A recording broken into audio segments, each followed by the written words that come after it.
du côté exactement de la yi ginnaaw li nga xam nekk moo di mbiru foncier bi ak tolluwaay wi suñu beneen ponk da koy daal di ñëw si li nga xam nekk moo di France ak ki nga xam nekk moo di Ousmane Sonko. Mais tout d'abord tey j'aimerais ñu daal di analyser l'analyse justement de Emmanuel Macron kàddu yi nga xam ni itam yëkki na ko waaye itam ak rebondissement yi nga xam ne am na si allant dans sens jëm si Juan Branco. Juan nee na Macron a encore une fois insulté justement les Africains, particulièrement les Sénégalais. yàggoon na leen avertir exactement par rapport ak ces nouvelles autorités jëm si mbiru ki nga xam nekk moo di France. Déjà bu mu defee poste bi nga xam ni itam amaloon na ko si wàllu France ñu bëri da nga ko doon critiquer ki nga xam nekk moo di Emmanuel wala kon Juan Branco jàpp na ni Macron mësta sincère ak li nga xam nekk moo di fii Sénégal concrètement damay employé moo olof yi gën a jege gën a yey moom ki nga xam nekk moo di Juan peut-être moo gën a jege Macron gën koo xam naka na ko daal di jàngatee que ni lii bettu ko concrètement jóge si un Emmanuel Macron. Oui mais c'est normal tubaab ak moroom tubaab xam na ko. Juan Branco bu mu dalee critiquer Macron du léegi dafa yàgg. parce que daloon na si kaw régime bi ndax Macron. xam nga Macron boo jëlee Macron ci boppam boo ko naree définir da ngay xam ni Macron nit la koo xamante ne dafay bëgg a wàññi nit est-ce que comprendre nga dafay bëgg a wàññi rabaisser nit humilier nit dafay humilier nit je t'assure Macron c'est un président boo xam ne dafay bëgg a wàññi nit humilier il veut humilier l'Afrique parce que oui entre-temps il y a des soldats qui ont été qui sont en train d'être dégagés du sol africain ñu ngi leen di dàkk donc Macron loolu moo ko métti moo tax mu bëgg a wàññi Afrique bëgg a rabaisser les peuples africains moo tax démb wax naa ko nee naa la ku réew la ku yabaate la Macron ci boppam ku réew la ku yabaate la ku xamadi la il parle avec de l'arrogance il est tellement arrogant c'est dommage pour la France d'être gouvernée par un président très arrogant et très indiscipliné. Quand tu es un président tu dis que tu veux pacifier l'espace francophone tu veux le pacifier mooy maanaam jëlee xeex bi fii jëlee terrorisme bi fii jëlee insécurité bi fii mais tu ne parles pas avec de l'arrogance. Okay. Il faut négocier avec des gens. Tu dis que vous avez négocié avec des États, des dirigeants africains pour le départ des troupes armées françaises, mais vous avez laissé la primauté à ces pays-là de l'annoncer à leur peuple. Okay.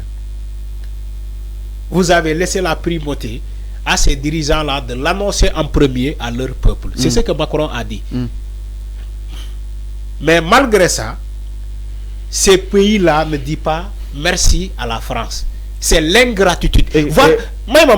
Voilà les mots que Macron a utilisés. L'ingratitude, c'est une maladie non transmissible à l'homme. Est-ce que Dengue Mbouba Kadogi? L'ingratitude, c'est une maladie non transmissible à l'homme. C'est ce qu'il a dit. Nous, les pays africains, on est ingrats. Il nous a insultés. moo tax ma ne la ku yabaate la ku xamadi la ku réew la ku xamul boppam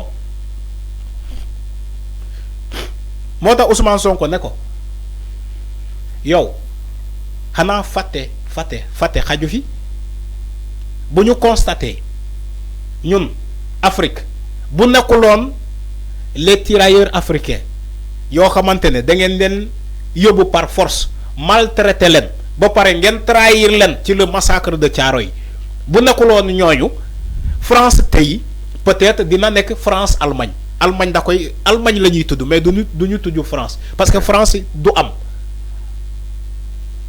xanaa dañoo fàtte ñoom français yi ni que ils ont eu leur libération grâce aux tirailleurs sénégalais xanaa ñoom dañoo fàtte ñoom tubaab bi. Donc Macron loolu la wax avec insolence il a dit avec insolence xaw ma ndax dafa mandi ba muy wax mais je ne le vois pas comme quelqu'un qui est lucide parce que quelqu'un qui est lucide quand il parle on sait que ce président là qui parle il est lucide mais quand il parle avec de l'arrogance insulter toute l'Afrique, dit que vous êtes ingrat, c'est de l'ingratitude. En ce sens que l'Afrique n'a rien à donner à la France. C'est plutôt la France qui a beaucoup de choses à donner à l'Afrique. Afrique wàccoo na ak France. Dañoo wàccoo ak ñoom. Ba léegi il continue de piller les ressources africaines di ko yóbbu. Loolu moo ko métti. Parce que il y a une révolte, il y a une révolution. La jeunesse a commencé à faire des révolutions partout en Afrique. Il y a des révolutions. Conscientisation. Les gens sont en train de réveiller de cette occupation anarchique de la France. Il faut que ça cesse. Cette domination, cette, comment dirais-je, impérialisme, cet acharnement sur l'Afrique doit cesser. C'est ce que les peuples africains sont en train de réclamer aujourd'hui. Okay. Donc Macron et la France, c'est ce qu'ils ont compris. Mota, il dit, c'est pas, on recule pas sur l'Afrique, on recule pas, mais on se réorganise. On se réorganise. Si la France n'a pas le choix, la France ne peut pas reculer qui son occupation en Afrique. Hama bu reculer hama la lay doon. Doom lay doon doom. Parce que France amul benn ressource. France boo fa demee amul dara. Amul ressource. Seen ressources yi ñuy jëfandikoo la majorité vient d'Afrique. L'uranium, or bu ñuy jëlee Congo, le cacao bu ñuy jëlee Côte d'Ivoire, le pétrole, le gaz. Bu dee gaz ñoom amuñu ko. Russie moo leen doon fournir gaz. Conflit bi ba mu éclaté léegi France fan la yaakaar pour approvisionner au gaz. Allemagne te Allemagne sa gaz bu muy jël nii pipeline yi doon jógee Turquie kii Russie. Allemagne ci boppam sax am na problème pour ressourcer wu en gaz. Léegi moo tax France dans sa nouvelle politique dafa bëgg retourner wu vers l'Afrique pour s'approvisionner en gaz. Okay. moo tax ma ne la France bu bàyyee Afrique bu bàyyee France mooy torox France ci boppam mooy torox. L'Afrique n'a rien à donner à la France. C'est la France qui devait dire merci à la France. Mais c'est pas nous. Alors, d'après toujours... On est souverain. Alors, d'après toujours on est souverain et indépendant. D'après toujours Macron, Kani, jour dina ñëw Afrique remercier France. Est-ce que Macron peut-être devenir au titre le fait que nous bëgg demal suñu bobu parce que enfin quoi qu'on puisse il ne nous menace pas. Il est ignorant, il connaît pas. Mais France. L'évolution du monde. Avec France CFA. D'amener l'évolution du monde. Je ne parle pas du franc CFA. Tôt ou tard, on va quitter le franc CFA là. Mais est-ce que nous sommes non en fait? Tôt ou tard, on va quitter le franc CFA. Tôt ou tard, je dis bien. Ama ñun ndax ñun dinañ ko féké wala duñu ko féké, mais tôt ou tard, on va quitter ce franc CFA là, qui est le franc des colonies d'Afrique de France.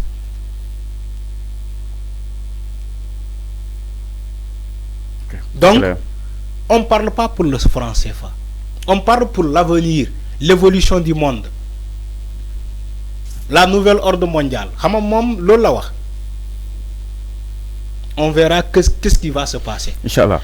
Alors, le jour que le Sénégal et les autres pays africains vont se développer, ils vont dire merde à la France.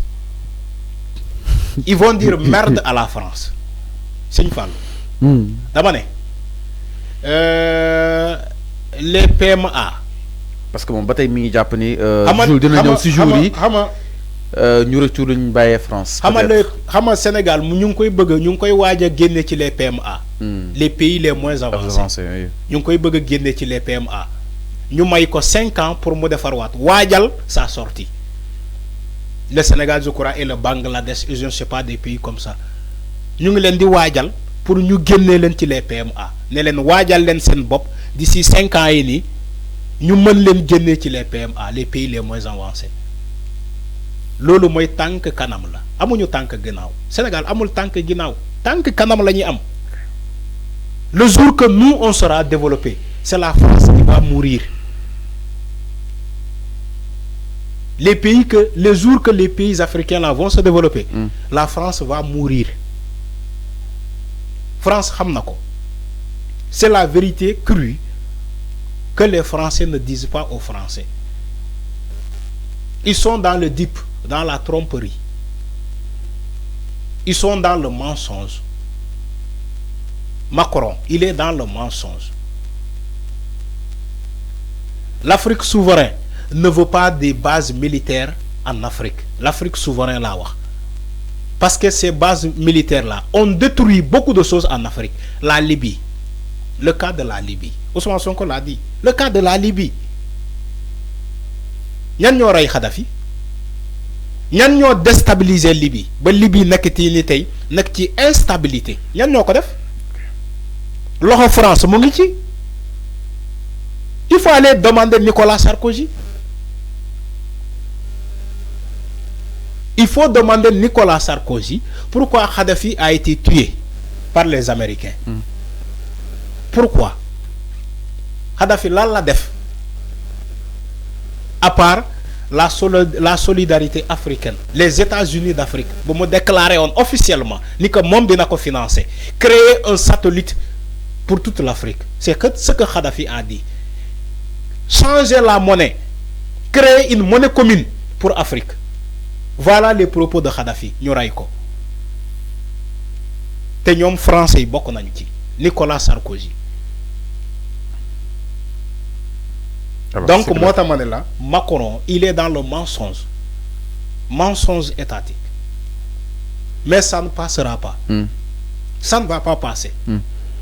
Parce que nous tous on a été à l'école comme eux. Il y a des Africains qui ont partagé les mêmes universités que eux en France. Des universités françaises où des Africains ont obtenu des diplômes, même diplômes que les Français. Alors, c'est que les familles. Dans toutes les disciplines, dans tous les secteurs d'activité. Donc, on a quoi à envier la France? Alors, on n'a rien à envier la France. Alors, c'est clair. C'est pas du côté sécuritaire, c'est pas du côté intellectuel. Ah, sécurité, oui. Ah. Tout, même sécurité. Nos soldats ont été formés là où on devait les former. Nous sommes dans les Nations Unies.